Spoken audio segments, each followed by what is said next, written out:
Sri Govinda ilang mikam na kasi may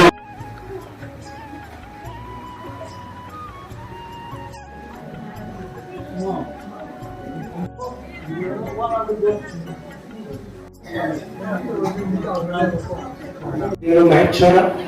Guru ne Sakshat Parama Brahma Tasmai Sri Guru Namo Iramjan Sigi Jagu Punamakko Kurumje Mathang Siri Nasigi Tembiriba Nangaidu Cham Lakhana Tapi Bangambiraba Jagu Marumapam Punamakko Ikok Nawana Kurumje Nasigi Yai Paradamami Changkola Tungpam Sri Govinda Namartam Pastaka Mahakaibya Srimat Krishnadas Kaviraj Goswamina Ibiramba Sanskrit Landa Aduga Ojoza Tokam Devaru Singahana Kona Kangbalo Sirahan Tokbiriba Sigi Changkola Tungpam Basiga Mayai Tambang Dalengsin Biriba Zaburu Aduga Mang Dalengsin Biriba Zaburu Marumapang Sisal Punamakko Ahan Bangkata Kok Ngonay Kai Kunaga Ucap Masih Singmu Tawa Masih Dan Naibu Nari Sige Maram Laino Jabakara Sabahaja Manga Kabur Zoe Natapi Basi Ay Ditik Payam Caja Dalam Adugu Lari po hantok piligo sa sige akan bayat ang ama nanay munda tapi mada ay nahitok po ng jada ba ito ni nanay di asundis lari sige manda ka na lokat sa dingay da nanay na kanja ba daw sa asi mayang nakambiri ba at ito manong hunjan na pasasik ka na ay ba't sa ako matang ay hanggat sa nini Jadi mungsi mengambil kembira tokong di wabusing kai punau memang lekat. Lagi sehisi mereka mari keren jengan. Lagi mungsi kita koran lagi tiba tokong goramani hari segi potak matungina yang tanggal lagi dosa bilang mau harus ada sinbang masigi dari tiba hari sampai tuan sinbang masigi adi guru nahan kita jangan saya terus suruh persuada. Tambah hobi bani adana tapi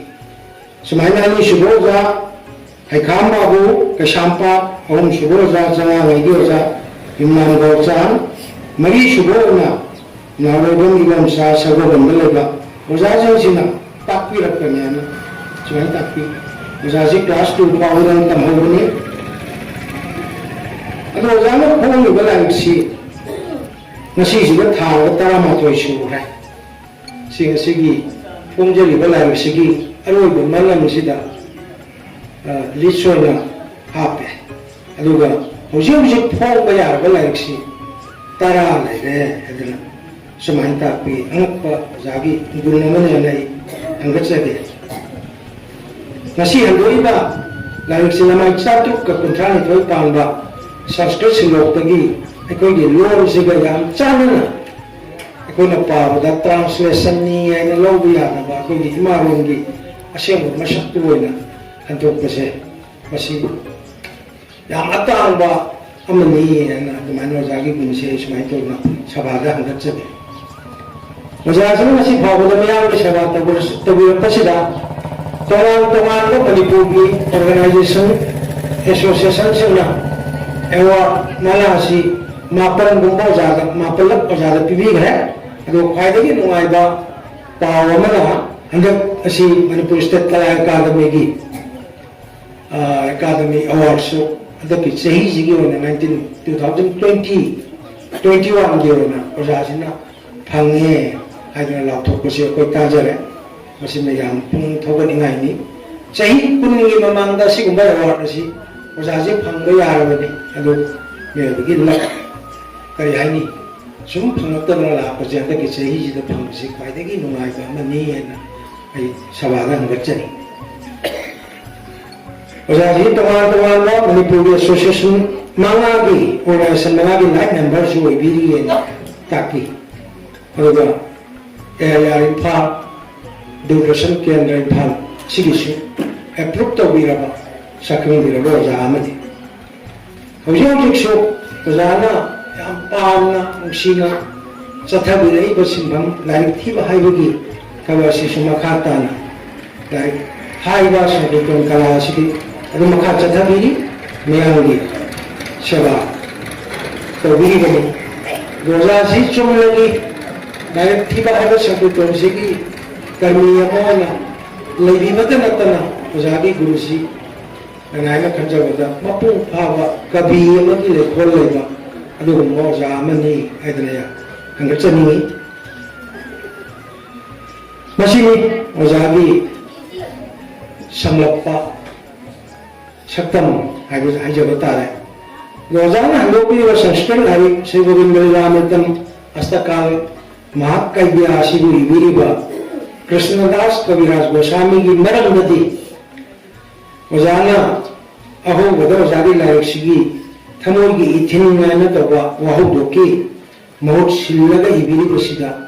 ꯁꯤꯒꯨꯝꯕ ꯀꯕꯤꯔꯥꯖꯁꯤꯕꯨ ꯃꯌꯦꯛ ꯁꯦꯡꯅ ꯇꯥꯛꯄꯤꯔꯤ ꯄꯨꯟꯁꯤꯒꯤ ꯋꯥꯔꯤ ꯑꯁꯤꯅ ꯑꯩ ꯑꯃꯨꯛ ꯍꯟꯖꯤꯟꯗꯅ ꯃꯇꯝꯗ ꯂꯧꯖꯔꯔꯣꯏ ꯂꯥꯏꯔꯤꯛꯁꯤ ꯌꯦꯡꯕꯤꯔꯒ ꯈꯪꯕꯤꯔꯅꯤ ꯍꯧꯖꯤꯛꯇꯤ ꯁꯨꯃꯥꯏꯅ ꯑꯣꯖꯥꯅ ꯍꯟꯗꯣꯛꯄꯤꯔꯤꯕ ꯌꯥꯝ ꯄꯥꯛ ꯆꯥꯎꯈ꯭ꯔꯕ सिगुम्बा लाइक सिगी मरमदा मसिदि समुद्रनी चुमना तयांग तयांग पावदसु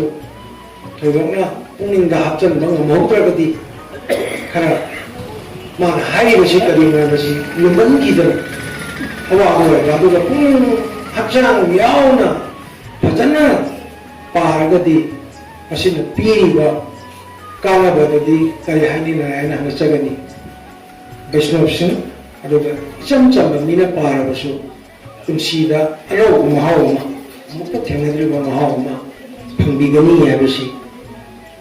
मसिदि ना हंगचनिंबा दुन चावबा लाइक सिदगे ने लफचदोरि बसिदि आइगि सि लाइक मसक तापन सदे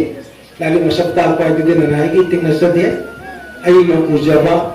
लाइक सि आइना पाजबा दाइना फंजबा खतितन दुने ना हंगचगदोरिति अष्टकाल लीला मसिदि अखोना मणिपुरी संगीतोंदसु याम मरुओइबा मसक अमनि श्री कृष्ण की लीला नित्य कला जगत नोमगी मनंदा निपान थोंना खाइदोगा अदुमाय तोदुना असि भौबा मणिपुर लेंसिन बिरिबा नांथोइ बिरिबा श्री गोविंद की सेवासी काइदना असि भौबा दुमबा चलिबा अमनि नुमित खदिंगी अयुक अमदगी अहिंग अरोइबा मतम फावबो तांकप निपान थोंना खाइदोगा काल निपान मतम निपान असिबु नोंगबु मसिना चलबु नोंगबु दंड हुंपुना ओय तापी काल निपान सिगे मनदगी काल अनि अमदि मैदान हामसु याक्तदि दंड प्राण थोना ओय अतै लेमौलिबा काल तरुक्ति दंड तरुक्तना ओय काल ताकत निपान थोना खाइदोई हारुसि मसिबु खलै प्राप्ता पूर्णः मैदानः अपरानः स्वयं प्रदोष नाक्तमसु निशांत अष्टकाल सुमाइना निपान थोन खाइदोरिबसिगी मागी पुंसिंग ओजागी लाइक्सदा फजना ताकबिरे निशांत आइसि मिनिट थोकदबगी ममांग पुंग 3 मिनिट 53 अयुं पुंग 3 फावनी दंड 3 की अदुगा अनिसुबदा प्राप्ता अयुं पुंग 3 पुंग 9 मिनिट 13 फावनी दंड 3 पुरवनः अयुं पुंग 9 मिनिट 9 पुंग 10 मिनिट 9 फाव मैदानः अयुं पुंग 10 मिनिट 9 दगी नुमिरो मतुंग पुंग 3 मिनिट 53 फावनी दंड 30 अपरानः नुमिरो मतुंग पुंग 3 मिनिट 53 दगी संध्या पुंग 3 फाव दंड 3 शयानः संध्या मतुंग पुंग 3 दगी पुंग 9 मिनिट 14 फावनी दंड 3 प्रदोष निदान पुनिपान मिनिट 14 दगी हिं पुंग 10 मिनिट 9 फाव दंड 3 नाक्ता ayung pung tara nifu pandagi ayung pung ahum minit kuntra taru pau dan latrang jona suaina saya no jari sida mek seuna aibi mataki kal chung matam chilasi ki manudani kal mari habadi prapta purvanaha maidanaha masun aprana mari asibu dibako aduga lemauwa kal gi makal singasina ni sa haina kawi kal ni pon masigi manuda maidihana amadi naptasi naktala tai taru asipu taru taru puwa ditu damga haina kawi kal ani habadi maidihana amadi naptasi una pun tarana thona puwa masat dan masuk kawi ada semai tahu ozana tapi sigi suga haina magi takak sigi khanda na jagi sida yang kokna phajana leinabi thre masi sandokna hangalagadi ngasi na suloira amana suloira aina hangachani gadi asigum balaiksi larik phong bala bikasi dadi larik sigi ya tak chawa kedo bana bana tin garo matam sida wojodina aina ozada amadi nung manungda hangachani basi ozagi larik sigi sida nata ozana phungi girba tama thore asigi seminar Manipur ya kang hi pandit lei masida lana sayang thobi hai rogi yam tamjaninga lo itai gi matang da tawa phombi gre sumai to ko phog bela si tongan ba specialized to ba skola amon da sinaraga ajagi amanu chinna haini ba amadi hai ba potu sangna da phajana chillaga hari ba skola singduna phong to alagadi madu phong to madu mapung phana ma magi paper lawraga lari matang phong ba ngamagadi madu oza kanano oza na pamibiri bisi karino oza gi thamoi manungda kari leiri habisi mayek seena ubo ngamgani habisi na gi thani jagadi masi ati bobo tamda ta sindi na ba ai sindi lagiri ba kanogi imung manung madi oza dai masima hangachari bani sumaina hajin iba maya masigi aina lakachar kusi yam yami adu masigi haibra lagadi matam ga kitanga thendagi ba nina mapung kaya phabasu mo marabdi laksne am chauna tak chauna leibinina sumain to kana manipur gi bhawan singh ni premlila sinu nepal thona khaidok tuna bhakta singh ibo gi mundi gi pathok ko dhabasu asi darshan hiyo tojeri mi Radha Krishna ki prem lilani Manipur ki langsung diliba Sri Guru Ji ki agrada astakale lagi thoram chingsi kaya no juawa sewa chati wasai ko thunu ki chathok chabani masimu Manipur ko Manipuri Vaishnav ko Raja Guru Ahalaman Singha Sangit Shastra Veda Puran kaya nai naraga Manipur ki oja nuthi jarba kala sanskriti ki pothok kaya athang masi ozana puthok piri basumaina mama ngai dagi puthok pire ini moise ngasibu ngasi gi ekwegi mero laita next generation sina aprodai lokat darkar leina prithvi sita pratrodai uthokiba aprodai lokat pa kari gi namta lokalida ekoi puno mokse iram damchi shanti leina hinna bogi damakta adu mana chanjal ibo phungchatsi mathangi generation sina ngaptana thijandana hola hobusi hujing maksi yamna darkar leiraba matam amani haiba wafam jisu ai hangachane aduga aina panjanimba yamna nusiga wamana hojiki matamsi guru sisa parampara sidagi khara thaptorakpa ozama satra mana karna main todra ବ୍ୟବହାର tawbadagi oza isi kanano karino haina thibagi mahutta sum lapthorpa guru sisa parampara gi thabakse khara hantorpa matamsida ozaji gi ozana phonto ko khak mata maka ilokchani ni sindandi maya ngapi gani lokachage ko matam kuina dagi ninja rapatto nagarana dikhya guru Surupa Guru Chaitanya Surupa Adi Shikya Gurudev Ahom Adi Guru Guru Anu Guru Hekam Babu Guru Imran Gaurchan aduga ai ipappa iduna ngam songalam ju biramba ꯊꯦꯡꯈꯥ ꯈꯣꯡꯊꯥꯡ ꯇꯝꯕꯤꯔꯝꯕ ꯏꯄꯥꯒ ꯍꯦꯛ ꯄꯣꯛꯃꯤꯟꯅꯕ ꯏꯄꯜ ꯏꯊꯥꯏ ꯒꯧꯔꯃꯅꯤ ꯂꯥꯏꯔꯤꯛ ꯊꯤꯕ ꯁꯪꯁꯥꯔꯒ ꯑꯩꯕꯨ ꯄꯣꯛꯄꯤꯔꯝꯕ ꯁꯤꯔꯤ ꯑꯊꯣꯛꯄ ꯃꯃꯌꯥꯏꯃ ꯏꯃꯥ ꯂꯥꯏꯁ꯭ꯔꯝ ꯅꯤꯡꯉꯣꯜ ꯆꯥꯎꯕꯤ ꯒꯨꯔꯨ ꯄꯨꯝꯅꯃꯛꯀꯤ ꯂꯣꯏꯅꯥꯏꯗꯕ ꯂꯃꯟꯕꯨ ꯂꯝꯆꯠ ꯆꯨꯝꯗ꯭ꯔꯕ ꯙꯔꯃ ꯀꯔꯃ ꯀꯔꯤꯅꯣ ꯃꯁꯛ ꯈꯪꯗ꯭ꯔꯕ ꯑꯩꯒꯤ ꯇꯦꯜꯂꯕ ꯄꯨꯟꯁꯤꯗ ꯀꯝꯗꯧꯅ ꯀꯔꯤꯅ ꯂꯃꯟ ꯁꯤꯡꯍꯧꯒꯅꯤ ꯃꯌꯥꯒꯤ ꯄꯥꯛꯇ ꯑꯄꯥꯝꯕ ꯍꯧ ꯄꯥꯛꯇ ꯇꯥꯎꯗꯨꯅ ꯅꯨꯃꯤꯠ ꯇꯥꯔꯝꯗꯥꯏ ꯑꯣꯏꯔꯛꯑꯦ ꯍꯣꯔꯦꯟꯂꯥ ꯍꯌꯦꯡꯂꯥ ꯈꯪꯗ꯭ꯔꯦ ꯚꯛꯇꯤꯒꯤ ꯃꯥꯌꯣꯟꯁꯨ ꯈꯪꯗꯦ ꯚꯛꯇꯤꯁꯨ ꯆꯠꯇꯦ ꯄ꯭ꯔꯤꯊꯤꯕꯤꯗ ꯑꯩꯒꯨꯝꯅ ꯇꯣꯟꯕꯁꯦ ꯂꯩꯔꯝꯃꯔꯣꯏ ꯂꯨꯔꯤꯕꯗꯤ ꯕ꯭ꯔꯤꯙꯖꯥ ꯑꯍꯜ ꯑꯣꯏꯕꯒꯤ ꯂꯥꯏꯅꯥꯗꯤ ꯊꯦꯡꯅꯔꯦ ꯃꯔꯝ ꯑꯁꯤꯅ श्री राधा कृष्ण की मतम नेपाल कांग सानरीबा श्री गोविंद लीलामृतम कायदरस पूजाप श्री कृष्णदास कविराज गोस्वामी गौरिया वैष्णव सिंह अचौब लल थम्बीरमब लाइक मैतेलों हंदोक्तुना मणिपुर की लंगैद हापचब ngमलबदी लोइनाइद्रब ममल मरिक्तंग सिंजब ngमगद्र निंजदुना श्लोकतगी मैतेलों हंदोक्चब केशव केशोरी अनिना तोरगदनाइदु कृपागी मियंग यंबियु हाइदना ओजागी कनोसिदे इबी मसिमा ngasiगी गुरु सपन परागी लापरब मतम मसिदे याम मरुगनेना खंजरगनायना लोखचबनी अदुगा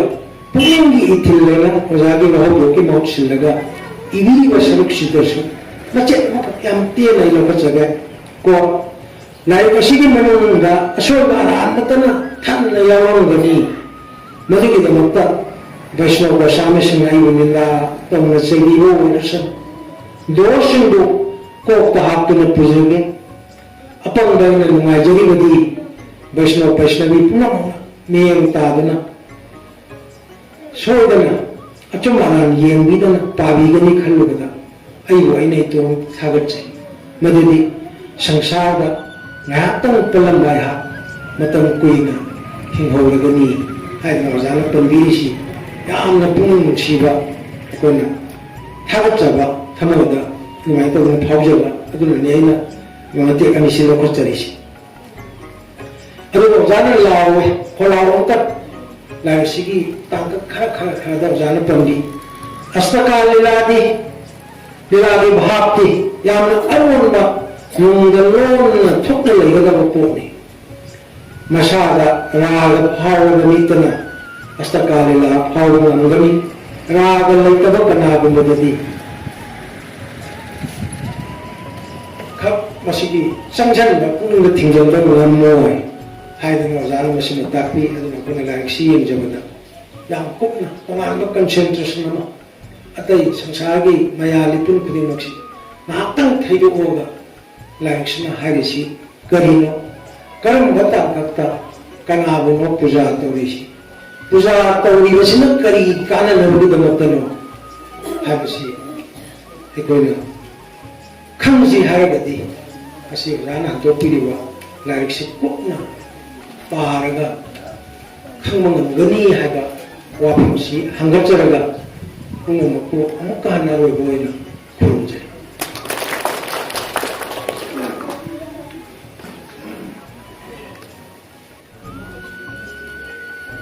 Thakasari Simhutam Bhavatītam Trigadarahitam Satgurudam Namami Ngasi Pagwalagi Tamtara Nithai So Suma Ulumdai Paidagi Dhamma Sandiva Gita तापीवा यदा यदा ही धर्मस्य ज्ञाने भवत भारत और भूतान मध्यनुष्य तदात्मां सृजाम्यहं परत्राणाय साधनां विनाशाय सज्जुष्कृतं धर्म संस्थापनार्थाय संभावामि युग युग तापीवा सैतत्रता वापकली जो मदिगी साहित्य में प्रभु की लोने बिरुंबा कृष्णदास कबीर रूप गोस्वामी सनातन शिवजी गोस्वामी बदर गुना सुमाना मागी संप्रदाय मयाम सिगी मरुभूमि धर्म में ताधर काना धर्म बुल योग विरोध अवतार तो बनी है तापी भाव तापी कृष्ण वंदन दिशा कृष्ण संग पंगुस पासदम जगई शोंत्री तन प्राय जजंती ही सुमेध ससु तापी भा सैदी प्रभु ने तापी रमो सैदी प्रभु सनातन धर्म सत्पना राव न पुण्य सत्यम नी है थाजना चेतना स्मरण तो जरगा अष्टकाल है इलाज श्री परम महाप्रभु ने ब्रह्मा रूप गोस्वामी ना कृष्णदास कबीर तो ब्रह्म ऋषि वजाना अपुन भाना मंगसिल्लावा धर्म करिनो ज्ञान मार्ग करिनो जोग मार्ग करिनो भक्ति मार्ग करिनो है बा नहीं बगी अध्यात्म की संसार सिदा मसिन मसिन पान द सुचन मसिदा ए जानो अतु कोनी परबावना मयाम सिगी मणिपुर कोइना इंडिया की होइना पृथ्वी होइना असुबा प्रजकरबा भक्ति मार्ग की बबा नंबेदा है कृष्णदास कबीर आदि गोविंद अमृत अष्टकाल महाकाव्य तो प्रेम से ब्रजमोहन वैष्णव वजान तापुरमा गुरु कृपा सिद्ध प्रेम सेवा सुखी गुरु कृपा न तरंगम देहलो वजाई फोन मलशिदा तसेन तोलवन अनाय खामनी गुरु दी कर्म गुरु शिक्षा दीक्षा गुरु श्री नंदो देह मात्र भेद एक स्वरूप तुम आंध्र अदुगा अदुगी प्रणालिका अदुकायन वजाना लेंथरगा पुंगिरम से अदम प्रेमता ऐ आशाई आमदा थिजो सलक्तो पुनु संबीबा पुनु की गुलदेलबा नम्मा भवाना कृपा करुबा रायाव नन कृपा करुबा गोविंदा कृपा करुबा मसी इकाई सिगी पुबीरबा इमिनो बेंदो पुनु संबीबा सिद्धार्थ लेक्शन पीरबा लाई फोंबो सिदा अमम तपुन हाजरबसु तुम हाजर पुन हाजरगे लाई तेले पर अफम दाई कवय हक्षान यावना इकाई पुनु सदी भक्ति कचरी मांग लेक्शन पीरबा हिरम सिदा उपुम फाना खंबीरबा लेखे पीरबा वैष्णव वैष्णवी यामा परपंग इनाउशन वेफुंदा इकाई पुनु सर्वति कचरी साई असिग पोसी फजन खाबदी कोई वैष्णव जमोन ताकि धर्म कायरनोय इबाई माद करी सकनी मसखंगनी और पाने कर सकनी कनी खंगनी वजबा से आई थौसे करिनो धर्म अर्थ का मुखा मारी जी खंगनी धर्म करने की करी सकंगा अर्थ लं तावद मसखंगा काम अपाम मसने पगंगा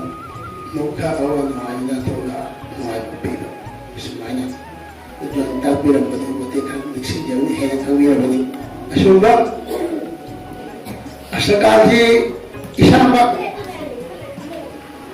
संस्कृति फजना हाइजबनते ओजा तापीग्रे ओजा से तापीबा सो मयाम जी सो मयाम मंगा जी करमायना उजारन तवनी प्रोसेस तवनी दु हाइबनते दु थिदिया दबनिना थिजरी इदोजान तापीरो श्री रारा प्राण बंधु चरण कमलयो के ससे सत्य गम्या जा साध्य प्रेम सेवा ब्रज चरित परकार हो लोलकलभ्य साक्षात प्राण जयादल प्रदेश मधुरा वानसी मसु सेवा भव्यारागार पंथई ब्रज मधु सत्कं नतिक तस्सनुमी है जी सिंफानी ꯀꯔꯤ ꯍꯥꯏꯕꯁꯤ ꯃꯨꯟꯅ ꯈꯪꯗ꯭ꯔꯤꯕꯅꯤ ꯑꯗꯨꯒ ꯋꯥꯈꯜꯗꯤ ꯑꯣꯖꯥꯁꯤꯅ ꯇꯥꯛꯃꯒ ꯑꯁꯣꯔꯅꯤ ꯍꯥꯏꯕꯗꯤ ꯇꯧꯖꯔꯒ ꯑꯁꯤ ꯅꯨꯄꯤ ꯑꯉꯥꯡꯅ ꯑꯩꯈꯣꯏꯗ ꯂꯥꯛꯄ ꯑꯩꯈꯣꯏꯗ ꯇꯝꯕ ꯁꯥꯇ꯭ꯔꯁꯤꯡꯅ ꯏꯁꯩ ꯇꯧꯔꯤꯕꯅ ꯑꯗꯒꯤ ꯁꯅꯥꯇꯣꯟ ꯙꯔꯃ ꯆꯪꯉꯤꯕꯅ ꯁꯤ ꯄꯥꯔꯒ ꯀꯔꯤꯒꯨꯝꯕ ꯈꯪꯒꯅꯤ ꯑꯅꯨꯕꯥꯠ ꯇꯧꯕꯤꯔꯝꯕꯅ ꯁꯨꯃꯥꯏꯅ ꯑꯗꯨꯅ ꯑꯩꯅ ꯂꯥꯏꯔꯤꯛ ꯑꯃ ꯄꯥꯕꯗ ꯊꯦꯡꯅꯖꯩ ꯃꯤꯇꯩꯂꯣꯟꯅ ꯇꯥꯛꯄꯤꯕꯁꯦ ꯈ꯭ꯋꯥꯏꯗꯒꯤ ꯃꯔꯨꯑꯣꯏꯕꯅꯤ ꯁꯪꯁꯀ꯭ꯔꯤꯠꯇꯨ ꯈꯪꯗ꯭ꯔꯗꯤ ꯄꯥꯅꯤꯡꯗ꯭ꯔꯦ ꯃꯇꯝ ꯃꯥꯡꯅꯤꯡꯗꯦ ꯈꯪꯗ꯭ꯔꯗꯤ ꯑꯗꯨꯝ ꯇꯔꯪ ꯆꯠꯂꯤ ꯃꯩꯇꯩꯂꯣꯟꯁꯤ ꯌꯥꯎꯔꯕꯗꯤ ꯑꯣ ꯔꯥꯙꯥ ꯍꯥꯏꯗꯨ ꯁꯤ ꯑꯣꯏꯔꯦ ꯑꯣ ꯀ꯭ꯔꯤꯁꯅ ꯍꯥꯏꯗꯨ ꯁꯤ ꯑꯣꯏꯔꯦ ꯒꯧꯔꯆꯟꯗ꯭ꯔ ꯍꯥꯏꯗꯨ ꯁꯤ ꯑꯣꯏꯔꯦ ꯑꯗꯨ ꯃꯟꯇ꯭ꯔ ꯃꯍꯣꯔꯤ ꯃꯅꯨꯡꯗ ꯊꯝꯃꯔꯤ ꯂꯥ ꯃꯍꯣꯔꯤꯅꯤ ꯁꯥꯟꯅꯔꯤ ꯍꯥꯏꯕꯅꯆꯤꯡꯕ ꯁꯤꯗ ꯁꯪꯀꯤꯔꯇꯣꯟꯗ ꯑꯁꯇꯀꯥꯟꯁꯤ ꯉꯁꯥꯏ ꯇꯥꯛꯄꯤꯔꯤꯗꯨꯅꯤ ꯍꯧꯖꯤꯛ ꯃꯣꯍꯟꯅ ꯍꯧꯖꯤꯛ ꯍꯧꯖꯤꯛ ꯁꯦꯕꯥ ꯆꯠꯂꯤꯁꯤ ꯑꯁꯤ ꯏꯁꯩꯁꯤꯗ ꯁꯪꯁ ꯄꯥꯜꯂꯤꯕꯅꯤ ꯍꯧꯖꯤꯛ ꯍꯧꯖꯤꯛ ꯁꯦꯕꯥ ꯆꯠꯂꯤꯁꯤ ꯑꯥꯗꯁꯤꯡ ꯃꯊꯪ ꯃꯊꯪ ꯍꯥꯏꯁꯤ ꯃꯩꯇꯩꯂꯣꯟꯅ ꯒꯨꯔꯨꯗꯦꯕꯅ ꯍꯟꯗꯣꯛꯄꯤꯔꯝꯃꯤ ꯃꯉꯣꯟꯗ ꯊꯧꯔꯝ ꯁꯩꯔꯦꯡꯗ ꯑꯗꯨ ꯃꯩꯇꯩꯂꯣꯟꯗꯨ ꯈꯪꯉꯕꯅꯤꯅ ꯍꯥꯟꯅꯗꯤ ꯃꯥꯡꯗ ꯆꯠꯂꯤ ꯍꯧꯖꯤꯛꯇꯤ ꯑꯩꯈꯣꯏꯒꯤ ꯃꯊꯛꯀꯤ ꯑꯣꯖꯥꯁꯤꯡꯗꯤ ꯁꯪꯁꯀ꯭ꯔꯤꯠ ꯕꯪꯒꯥꯂꯤ ꯐꯖꯅ ꯍꯩ ꯕꯥꯕꯨ ꯑꯣꯏꯅ ꯈꯪꯉꯤ ꯈꯪꯉꯤ ꯍꯧꯖꯤꯛꯇꯤ ꯑꯩꯗꯧꯅ ꯈꯪꯗ꯭ꯔꯦ ꯇꯥꯔꯦ ꯇꯥꯔꯝꯗ ꯇꯥꯔꯦ ꯁꯤ ꯑꯣꯏꯔꯒꯗꯤ ꯑꯣꯖꯥꯅ ꯍꯟꯗꯣꯛꯄꯤꯗꯦ ꯍꯧꯖꯤꯛ ꯑꯣꯏꯔꯒꯗꯤ ꯃꯩꯇꯩꯂꯣꯟꯅ ꯑꯅꯨꯕꯥꯠ ꯇꯧꯖꯕ ꯌꯥꯔꯦ ꯑꯗꯨꯅ ꯃꯁꯤꯒꯤ ꯃꯔꯝꯗ ꯑꯩ ꯌꯥꯝ ꯅꯨꯡꯉꯥꯏꯖꯕ ꯃꯇꯦꯡ ꯋꯥꯀꯣꯏ ꯁꯨꯖꯒꯦ ꯅꯪꯒꯤ ꯂꯣꯟꯗ isay sakadamani anubat tawdamani haisi thengdasi dabat ejai pansai jai alu dahai na tipural hai agni pural hai sumaina adana kaligi no haida mar wakhatu yawna sangsinam mana sumbhavna savdu ta yawna sangsinam to kamna adana huji kali kumda aina nam soba phojibada mite bana khangang jabada kana ubai bunung sibibuna ai tawni sumjabana isai shawul kawada meeting lecture tawle habshi yaw ta jai ai adu aina khanjani badi adu latte mite rona hali bi na khangna ru kari ru khang la tawjabane na aina cha phodi haji sumaya yam maru oi hujikti masi ase Bangali the Puri, Matangatuna, Manipuri, Mite, they make the poem of Shawasi, I may have from the Tonjagi. Now the Bangali she makes 100 Parawa, Mite make the Iragadi, and I'm king do Bagani, Alexander Hada, Krishna Ganano, Allah Ganano, Krishna Ganano, Mumprama, Wajima, Kangani. Kaya ito kadagadaw mamte lai dia magkatani nilang matuna ay na longgi siya nagalaga na itay bangal oido rin ni alagi ay na jogi gibi na siya nagala jogi oido ano na wala dyan mantra mohori nilang mohori ay na anilay mantra mohori mananda nilang mohori panda nilang mohori na siya ang ikahawa sumay na dapat ulit ako dyan na nilang mohori na aina hajar shi aina adin kara jabani ya wala jana tawri shi matam sanga shubha thob do nei hai shi matam thob ya ko oi da radha wala pada pindada gauta pada pindada ai jani dimokta thoni jari thawayak sham yo kum jani matam pung berpa mongol hem bi han boti kasi mayam pro boti kachari kolam jani sara ma pio mongol bi Jadi, Sarva Pradhana to Hare Krishna, Krishna Krishna, Hare Hare, Hare Rama, Rama Rama, Hare Hare. Jagat ki mabuo, abitapa bulba, anjano lang bito bulba.